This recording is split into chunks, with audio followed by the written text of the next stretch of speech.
చూసుకుంటే 4 ఏళ్ళు అయిపోతాయి అనే భ్రమలో ఆయన ఇంకా బతుకుతున్నటువంటి పరిస్థితులు. ఏంటి సార్ మీ విశ్లేషణ?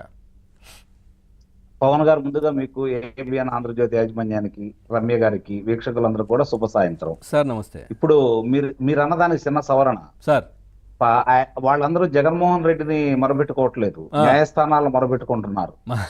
తెలుగుదేశం పార్టీ నేతలు మొరబెట్టుకుంటున్నారు, జనసేన పార్టీ నేతలు మొరబెట్టుకుంటున్నారు, భారతీయ జనతా పార్టీ నేతలు మొరపెట్టుకుంటున్నారు. అంతే తప్ప జగన్మోహన్ రెడ్డి మొరపెట్టుకోవట్లా. ఎందుకంటే జగన్మోహన్ రెడ్డి మొరపెట్టుకున్నా కూడా ఫలితం లేదని అర్థమైంది, అతను అలానే మాట్లాడతాడని వాళ్ళకైతే అర్థమైపోయింది కదా. కాబట్టి వాళ్ళు నేను చెప్పిన వాళ్ళ చుట్టూ నలుగురు చుట్టూ ప్రదక్షిణలు చేస్తున్నారు.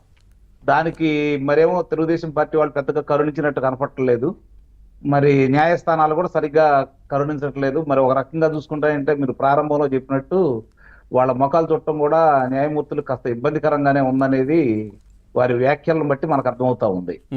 ఒక రోజు 2 రోజులు ఒకళ్ళు ఇద్దరు, లేదంటే సంవత్సరానికి ఒక 5-6 నేతలు ఎవరన్నా వస్తా ఉంటే వాళ్ళ గురించి ఆలోచిస్తూ ఉంటారు. వారానికి ఒక నేత వచ్చేసి నాకు పలానా చాట పలానాళ్ళ అదుపులో తీసుకుంటారు, నా మీద పలానా అభియోగం ఉంది, నన్ను రక్షించండి, నాకేం సంబంధం లేదని చెప్తా ఉంటే ఇక వేరే పని లేదు ఆంధ్ర రాష్ట్రం తప్ప, సుప్రీంకోర్టులో ఈ వైసీపీ నాయకులు తప్ప, ఈ కళ్ళ ముందు కనపడుతున్నటువంటి ఇన్ని ఉదంతాలు, సాక్ష్యాధారాలు ఇన్ని కనపడతా ఉంటే, మీరు చెప్పినట్టు ఇప్పుడు రజనీ గారి అంశమే తీసుకుందాం మనం.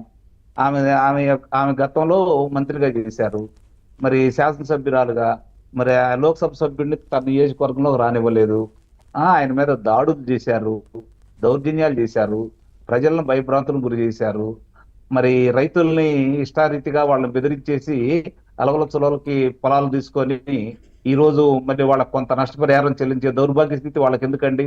న్యాయస్థానం దగ్గరికి వెళ్ళి ఇప్పుడు ఇందాక మీరు చెప్పినట్టు స్టోన్ క్రషర్ యజమానికి సంబంధించి 2,20,00,000 దానికి రాయబారం ఇప్పుడు ఉన్నటువంటి లోక్సభ సభ్యుడు శ్రీకృష్ణదేవరాయల గారికి సంబంధించి నాకు అర్థం కాని విషయం ఏంటంటే, గుంటూరు పట్టణంలో ఉన్నటువంటి ఒక కూటమి నేత దగ్గరకి డబ్బులు కూడా పెట్టాము అని చెప్పని లావుక్ శ్రీకృష్ణదేవరాయల గారికి వాళ్ళు సందేశం పంపించారంటే ఏం ధైర్యం అండి వాళ్ళది?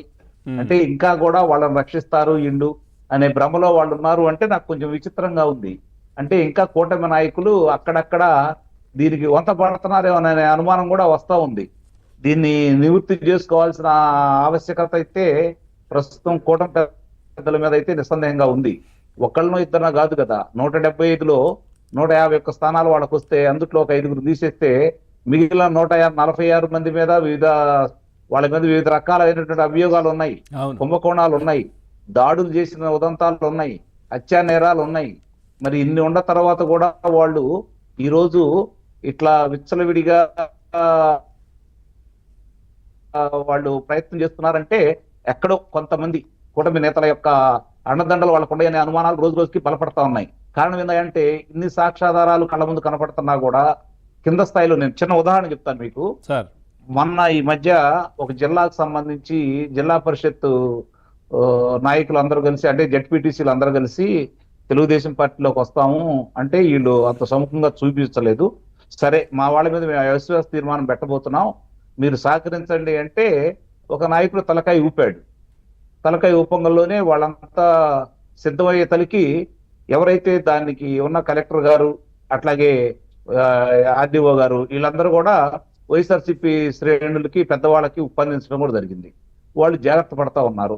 అలాగే నాకు తెలిసినటువంటి ఒక 3 మండలాల్లో కూడా ఇలాంటి కార్యక్రమాలే జరుగుతూ ఉన్నాయి.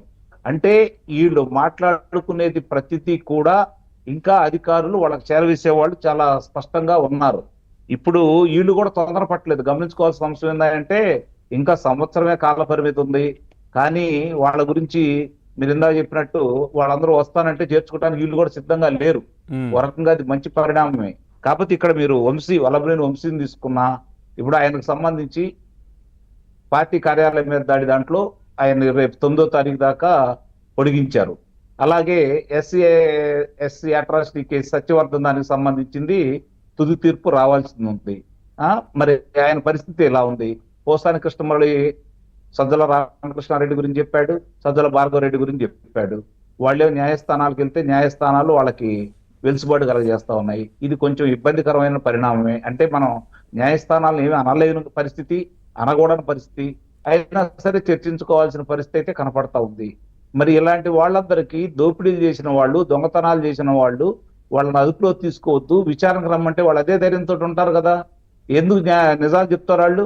వాళ్ళకి వెలుసుబాటు ఉంది, వాళ్ళని అదుపులో తీసుకోవాలనే ధైర్యం వాళ్ళకు ఉంది. అన్నప్పుడు వస్తారు, మామూలుగా ఏదనంటే మామూలు ఏది ఇచ్చారని చెప్పని చెప్పుకుంటారు, మళ్ళీ న్యాయస్థానాలు మొరబెట్టుకుంటా ఉంటారు. ఆ వెలుసుబాటు న్యాయస్థానాలు వాళ్ళకి కల్పిస్తున్నందువల్ల ఇలాంటి ఆటలు ఆడుతున్నారని అయితే నేనైతే భావిస్తున్నా. ఇక్కడ ఒకటి స్పష్టం, ఒకదాని వెంట ఒకటి ప్రతి వాళ్ళకు కూడా ఈ రోజు మీరు ఇందాక చెప్పినట్టు కొందరేమో దేశం వదిలిపెట్టిపోయారు, కొంతమంది అసలు ఎక్కడున్నారో కనపట్టలేదు, కొంతమంది ఎప్పుడెప్పుడు అదుపులో తీసుకుంటారని భయపడి చచ్చిపోతున్నారు. అసలు ఒక రాజకీయ నాయకుడు, ఒక శాసనసభ్యుడిగా, ఒక మంత్రిగా, ఒక లోక్సభ సభ్యుడిగా చేసిన వాళ్ళు ఈ రోజు పెళ్ళాం బిడ్డలను వదిలిపెట్టి, ఊరు వదిలిపెట్టి, పరువు మర్యాదలన్నీ కూడా గంగలో కలిపేసుకొని వాళ్ళు ఇలా దేశాల మీద కూడా తిరుగుతున్నారంటే ఇంకెందుకండి ఆ బ్రతుకు? వారే కాదు సార్, ఐఏఎస్లు ఐపీఎస్లు తలదాచుకొని బతకాల్సిన అవసరం ఏమొచ్చింది సార్? ఇప్పుడు అంత గొప్ప గొప్ప చదువులు చదివి యువతకు ఆదర్శంగా ఉండాల్సినటువంటి ఆఫీసర్స్ ఇప్పుడు తల దించుకొని బతకాల్సిన అవసరం ఏమొచ్చింది? అసలు మరీ అన్యాయంగా ఇప్పుడు భారతదేశ చరిత్రలో ఒకే రోజు 3 ఐపీఎస్ ఆఫీసర్లని విధి నుంచి తప్పించిన సంఘటన ఒక ఆంధ్ర రాష్ట్రంలోనే జరిగింది. అంతే కదా సార్. ఇంతకంటే దౌర్భాగ్యం ఏముంటది? వీళ్ళు నడవడిక ఎలా ఉంది, వీళ్ళు ఏ విధంగా చేశారు, ఆ ప్రభుత్వంతో ఎంత అంటగాగారు, ఎన్ని అరాచకాలకు పాల్పడ్డారు, ఎంత మందికి వీళ్ళు అండదండలుగా ఉన్నారు, ఎన్ని దోపిడీలకు సంబంధించి గనులు కావచ్చు, ఇసుక కావచ్చు, మద్యం కావచ్చు, ఇలాంటి అన్ని భూములు కావచ్చు, వీళ్ళు ఎంత సహకరించారనేది స్పష్టంగా మనకు అర్థమైపోతా ఉన్న తర్వాత, కాకపోతే ఏంటంటే ఇప్పుడు ఈ కూటమి ప్రభుత్వం ఒక్కొక్కళ్ళని ఆధారాలతో సహా తీసుకోవడానికి మాత్రమే ఇంత ఆలస్యం ఇప్పుడు విడుదల రజనీ ఇష్యూలో కూడా ఆయన ఐపీఎస్ కదా సార్, జాషువా గారా? అవును, జాషువా చాలా స్పష్టంగా చెప్పాడు. ఇప్పుడు జాషువా స్పష్టంగా చెప్పాడు, ఫలానా వాళ్ళు ఆమె బెదిరించమంటే నేను బెదిరించాను, ఆమె మాట్లాడమంటే నేను మాట్లాడానని చెప్పి కూడా చూడటం కూడా జరిగింది. ఆయన తీరు ఎవరికి తెలియదు సార్. ఇంతకు ముందు అక్కడ మన చిత్తూరు జిల్లాలో ఎస్పీగా పనిచేసినప్పుడు అప్పుడు పెద్దిరెడ్డి గారు ఏం చెప్తే అది చేసినటువంటి వ్యక్తి, తర్వాత పట్టాభి గారిని ఇష్టానుసారంగా హింసించిన వ్యక్తి ఈయనే కదా.